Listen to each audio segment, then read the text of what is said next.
Ansel Adams, at one with the power of the American landscape and renowned for the patient skill and timeless beauty of his work, photographer Ansel Adams has been visionary in his efforts to preserve this country's wild and scenic areas, both on film and on earth. Drawn to the beauty of nature's monuments, he is regarded by environmentalists as a monument himself and by photographers as a national institution. It is through his foresight and fortitude that so much of America has been saved for future Americans.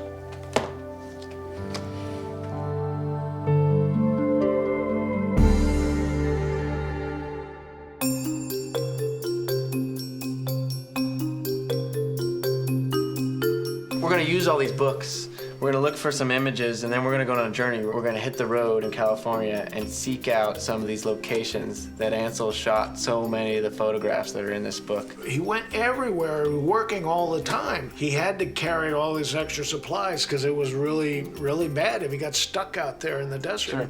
You'll see a picture of the old station wagon that he had, and it was a real rattle trap, and he had a platform built on the roof so he could get a better angle on the photographs, get up above the ground. It is really exciting for me, the thought of getting in a car with the crew and some cameras and with some very well-known professionals and just getting out there, because anything can happen. Ansel was all about light, and photography, as he saw it, was all about light. And you were trying to capture this, evanescent material. And Death Valley, for example, was a magical place with the light, particularly as you went through the day. Ansel always started working at dawn or before dawn. We'll be up early. Yeah. Yeah. And if we're lucky on this trip, we'll go to some of these places inspired by Ansel's photograph, but we'll be inspired in our own way. Sure. And we'll make different pictures. His heart was in the Sierra, in the mountains, in the desert, and Death Valley. And so you're really going to be going into Ansel land in the truest sense of the word. But eventually we'll leave Death Valley on one of these great paved roads, and where will we go? We're just going to follow the light. Wherever the light leads us, that's where we're headed. Excellent. Yesterday morning, we all left Los Angeles in a fleet of Lexus SUVs. We headed north on Highway 14 towards Death Valley. When I first heard about this project, I was really excited. It takes two of my favorite things, automotive photography and landscape photography, and melds them together in a neat partnership with Lexus and Ansel Adams. Ansel Adams was a perfectionist, and he was an innovator. The same thing could be said about Lexus and the way they build cars.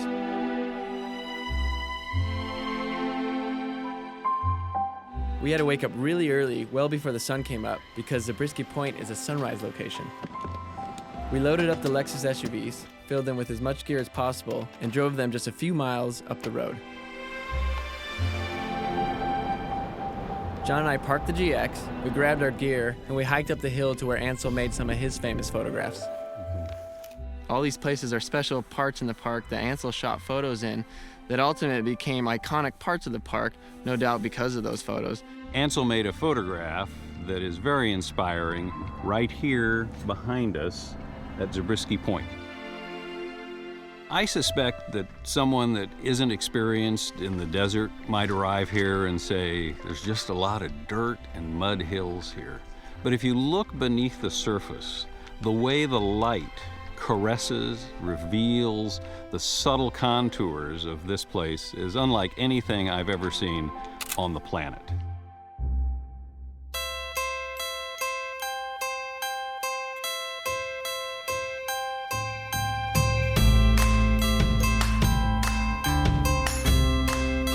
So we are in 20 Mile Canyon, just putting along here in the black GX. The ride is quite comfortable. Very comfortable. It's a nice little vehicle to be in, to go through a place like this, for sure. You know, everybody thinks that 4x4 is to get up things, but many times the greater challenge is getting down smooth and safe without cooking the brakes. Yeah. And this really makes it easy.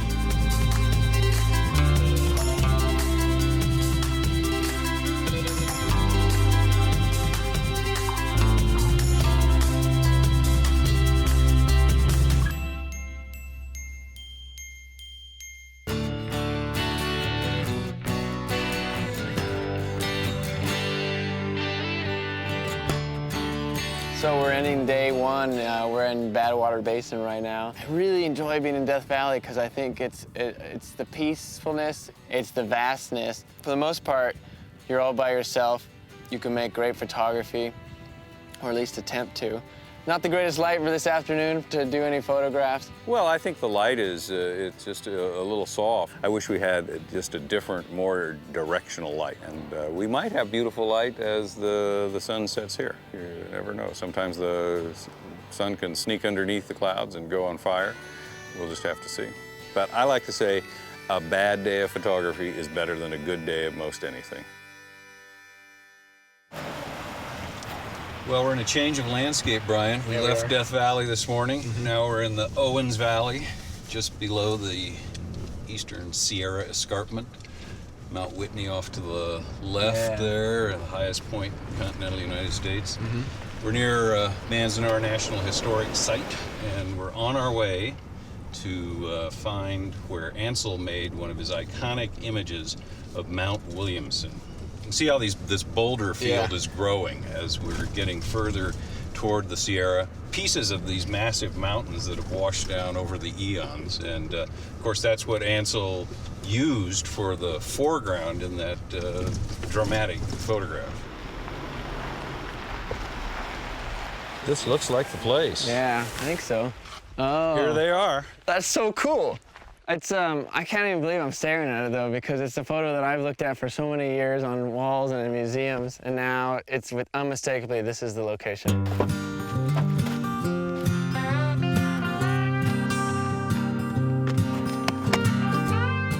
Things in nature, small or large, were transcendently important to him, and he ennobled them in his work, and he felt that they ennobled him. He came alive when he was in nature, when he was outside, when he was being out, getting out, going to places like Grand Canyon and Death Valley and redwoods in Northern California and the Big Sur coast, and it was his home place. We are here at the end of the day at Manzanar at the foot of the Sierra Nevadas. And one of the neat things about this location is people who come here to visit leave a thank you to Ansel in this ammo box. They leave their business cards or a picture or a little note. So the crew, we decided to do the same thing. So we've all signed this piece of paper, and we're gonna leave our thank you to Ansel for inspiring us to come here.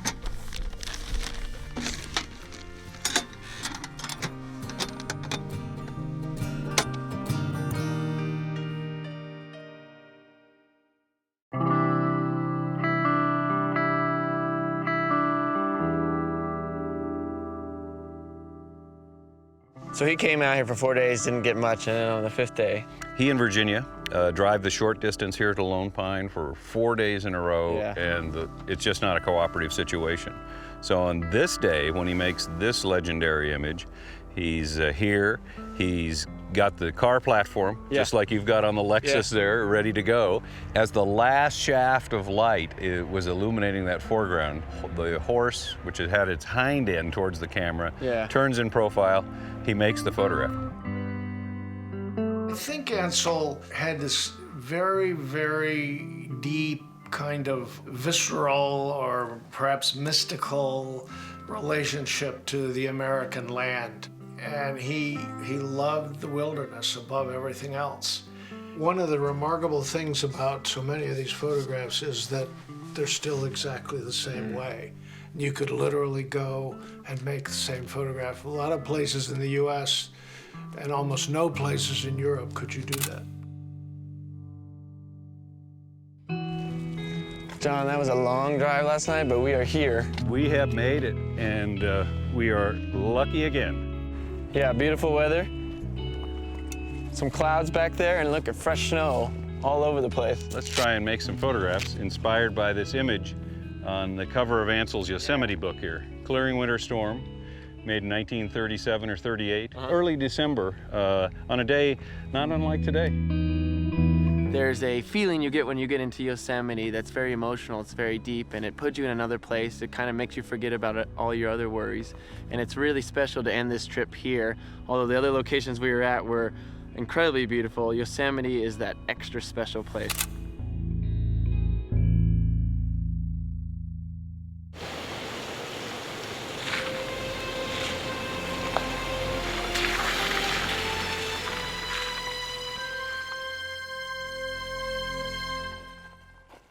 That's El Capitan, the largest granite monolith on the planet. Yeah. And this is where Ansel loved to photograph that subject. These are some beauties. Early morning, just like right now, different time of year, great light. And you can see how the trees have changed over the 60 years. Yeah, they're much taller. Amazing. And Yosemite was, I think, the place he was most in love with. It was almost like his church, his grand cathedral. He just related to it at a very deep, visceral level. I mean, after all, it's one of the grandest places in the whole world.